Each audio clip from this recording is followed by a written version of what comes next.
vamos a hablar de un tema que nos preocupa a todos. ¿Cómo dar una buena entrevista de trabajo? ¿Cuáles son las cosas que se esperan de nosotros al llegar a una entrevista?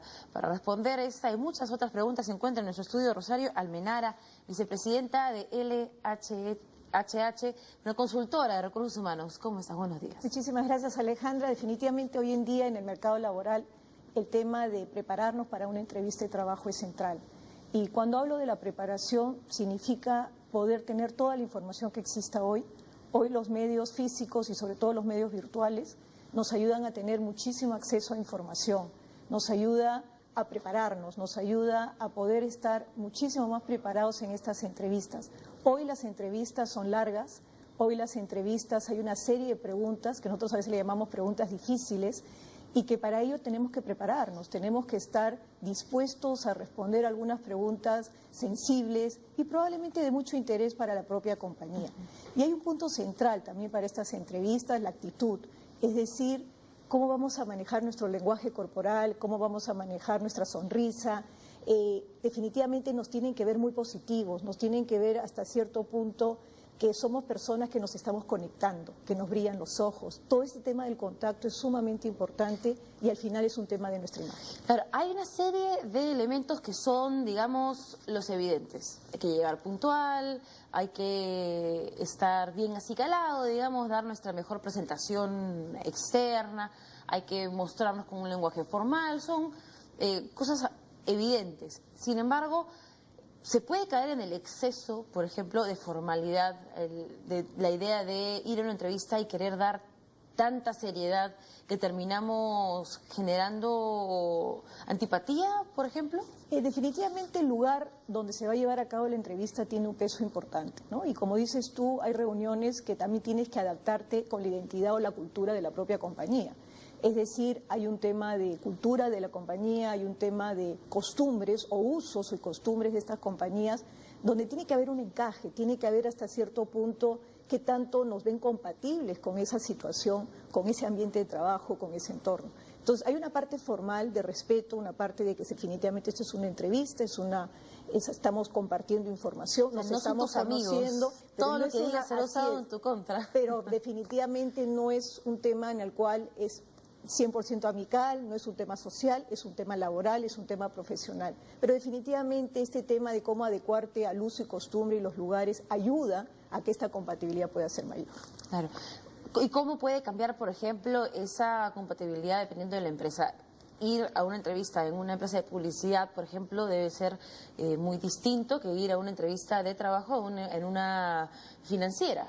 Así es, definitivamente los dos ejemplos que me das son básicamente muy claros de cómo la persona que está tomando esa decisión y que quiere encontrar probablemente al mejor candidato va a tomar en consideración lo que tú me dices, ¿no? Hasta qué punto esta persona que estoy entrevistando se ajusta más. Por ejemplo, en el caso de publicidad, la creatividad es sumamente importante. Entonces, tienes que transmitir ciertos factores, ciertos rasgos que ayuden un poquito a ver este tema de creatividad. Sentido del humor. Sentido del humor. En cambio, en un sector financiero, que es una empresa que maneja recursos, donde hay mucho más formalidades, donde se cumplen muchas reglas, definitivamente de repente son otros rasgos, otros factores que también van a ser evaluados. Entonces, en general, uno tiene que buscar esta compatibilidad, como te decía hace un rato, y sobre todo transmitir y compartir con ese entrevistador que estás de alguna forma ajustándote a esos usos y costumbres. Pero sí, hay que tener mucho en cuenta, hay que revisar, hay que conocer. A veces uno tiene que ir, como decías hace un rato,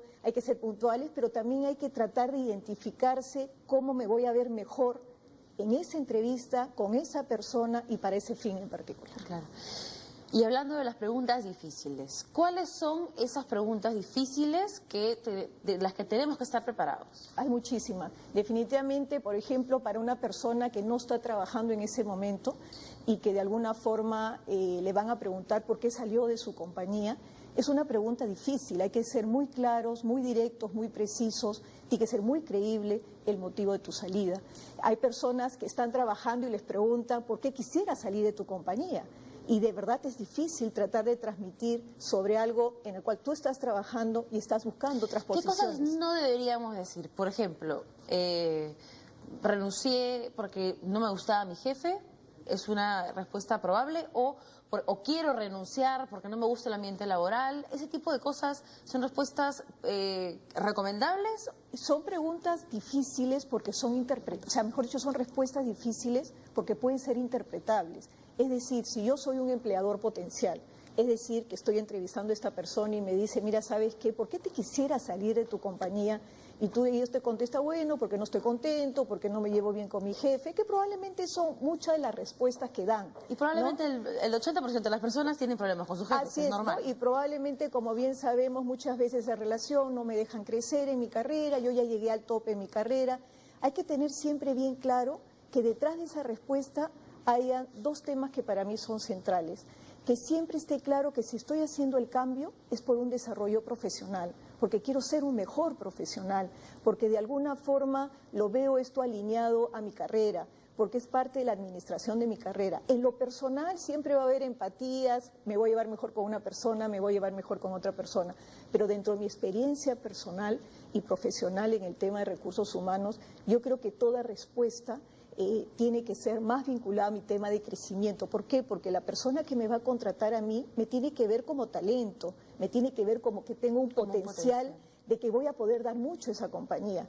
Y que el tiempo lo dirá, porque las personas cambiamos. Hay muchas personas que están en una posición, le cambian al jefe y se llevaba muy bien con el jefe anterior. Entonces no es que el último jefe solamente de repente la relación, pero si queremos una continuidad, definitivamente para mí la mejor respuesta. Hay muchos cambios que son por temas económicos, entonces se me presenta una mejor oportunidad y sobre todo hoy en los jóvenes. Pero qué tan bueno es decir eso en una entrevista de trabajo. El tema económico suele ser un tema muy sensible, especialmente para la persona que está siendo entrevistada.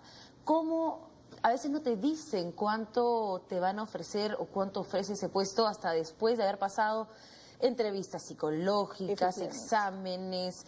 Yo he conocido personas que han pasado por hasta 5 o 6 entrevistas antes de hablar de una propuesta salarial.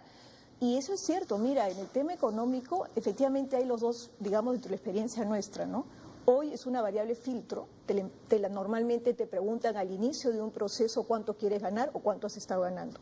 Hay otros procesos, como bien dices tú, que tú no sabes nada hasta el final, es decir, participas en el proceso, varias entrevistas y cuando te hacen la oferta, lo económico termina probablemente siendo algo que tú no esperabas.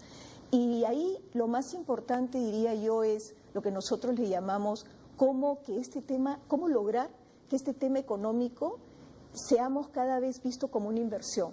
Es decir, probablemente todas las compañías, cuanto van a tratar de, más o menos van a valorizar un puesto, pero en la medida, y eso es un tema económico bien importante, porque la idea es negociar al final. O sea, si a mí me ofrecen algo y si realmente se han enamorado de mí y si saben que yo soy la persona para la posición y me necesitan, es muy probable que así la oferta económica no me satisfaga. Si yo tengo esa capacidad de negociación, es decir, que me vean como una inversión, con un potencial, como una persona en la cual yo voy a poder crecer en esta compañía, este tema económico, que inicialmente pudo no haber sido tan positivo, de acuerdo a lo que yo esperaba, probablemente yo pueda aspirar y poder conseguir mejores opciones. Pero hay algunas, por ejemplo, estrategias de negociación que se pueden implementar en este sentido, porque digamos que no todos tienen, hay personas que son muy buenos comerciantes y saben aumentarse el valor en apariencia muy fácilmente o exigir más valor por su producto, que en este caso es nuestro trabajo. Pero, ¿cuáles son esos trucos? Por ejemplo, ¿existe un rango? Cada vez que te hacen una oferta de trabajo, ¿existe un rango de más y menos por el que el empleador se suele manejar? Sí, fíjate, normalmente el porcentaje, yo te puedo hablar de un 10, 15, 20%, en lo cual uno podría tener cierta negociación. Sin embargo, lo más importante para mí es que al momento de la negociación, tener muy claro, ya la persona se enamoró de uno. Entonces, tener muy claro qué es lo que esta persona ya vio en nosotros y por otro lado negociar y decir, mira, ¿sabes qué? Yo te ofrezco esto. No solamente vas a conseguir que tu compañía alcance estos objetivos, sino además, acuérdate que un poco el tema de la inversión es bien importante, porque al final hay un tema de costos, ¿no? ¿Cuánto me cuesta esta persona? Pero en la medida que en este proceso de negociación podamos conseguir ciertas reglas, es cierto lo que dices tú, yo espero por 100 y probablemente la compañía me ofrece un porcentaje X o menos sobre este 100 y yo tengo que tratar de conseguir mis 100, de alguna forma. Entonces, ahí lo más importante es cómo negocio este sueldo. Hoy en día en el mercado laboral hay muchos conceptos, no todo es sueldo, hay temas de seguros, hay temas de qué tantas facilidades o no voy a tener para poder hacer mi trabajo, qué beneficios voy a tener. Entonces, a veces el tema de sueldo puede ser difícil porque ya existe una estructura salarial en la compañía, pero hay otros beneficios, educación, desarrollo, temas de seguros, temas de beneficios, la posibilidad de que me den la oportunidad de un viaje, premios. Entonces, todo eso tiene mucho valor. Y es un tema bien importante, Alejandra, que es el tema, por ejemplo, del salario emocional. Hay personas que no solamente ven el tema económico, que tiene un valor altísimo, sino esa satisfacción, ese tema del salario emocional. O sea, cuánto significa para mí, mi propio orgullo, mi propia identidad, el poder entrar a esa compañía. ¿Cómo valoro yo la posibilidad de que a través de mi trabajo, cada persona tiene su propia escala de valores, su propia escala de prioridades, y probablemente hay cosas que nos satisfacen más que otras, pero el tema del salario emocional es un concepto muy importante, sobre todo para los jóvenes que están en pleno crecimiento de su carrera y ellos pueden a veces aspirar a otros conceptos que va a tener una valoración muy fuerte para su futuro. Claro, muchas veces los jóvenes cometen el error de elegir un trabajo porque es el que más les ofrece, pero no el que más oportunidades laborales va a ofrecer a lo largo de su carrera, ¿no? Y eso es algo que mira realmente, sobre todo en el joven, ¿no? Donde el nivel de rotación hoy día ha crecido muchísimo, ¿no? El joven probablemente ve mucho el cortísimo plazo, hace un cálculo numérico, ¿no? Probablemente he estado ganando tanto, acá me ofrecen tanto, efectivamente voy a estar contento. Pero tenemos que verlo en futuro, tenemos que ver cómo esa experiencia, cómo esas oportunidades laborales nos permiten a futuro tener más opciones, ¿no? ¿Por qué? Porque me podría plantear lo siguiente, ¿no? Tengo 30 años y desarrollé los primeros 10 años de mi carrera viendo quién al mejor postor, pero ahora quiero hacer lo que me gusta y quiero cambiar de rubro y empezar de cero en algo que nunca he hecho porque no ofrecía tanto dinero. ¿Qué tan difícil es hacer eso? Y eso lo llamamos nosotros el cambio de carrera. Y de verdad el cambio de carrera es algo, como dices tú, que lo puedes hacer en algún momento de tu vida laboral, de tu vida profesional.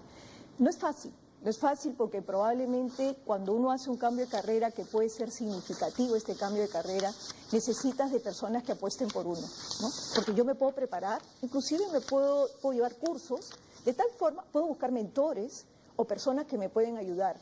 Pero en la medida que este cambio de carrera sea probablemente importante y de verdad tenemos la oportunidad de hacerlo, es un excelente reto. Pero la gente tiene que apostar por uno. ¿Por qué?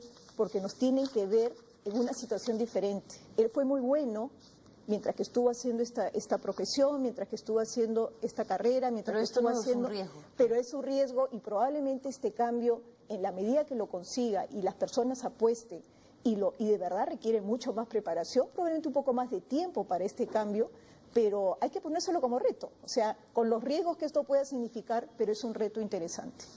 Bueno, muchísimas gracias por habernos acompañado para detallar importantísimos consejos sobre cómo reaccionar y cómo desempeñarnos en una entrevista laboral. Muchísimas gracias por la invitación y sé que este es un tema mucho por hablar y conversar porque es realmente importante para todo joven y para todo profesional. Muchísimas por supuesto, gracias. Para asegurar nuestro futuro y nuestra empleabilidad laboral. Nosotros ahora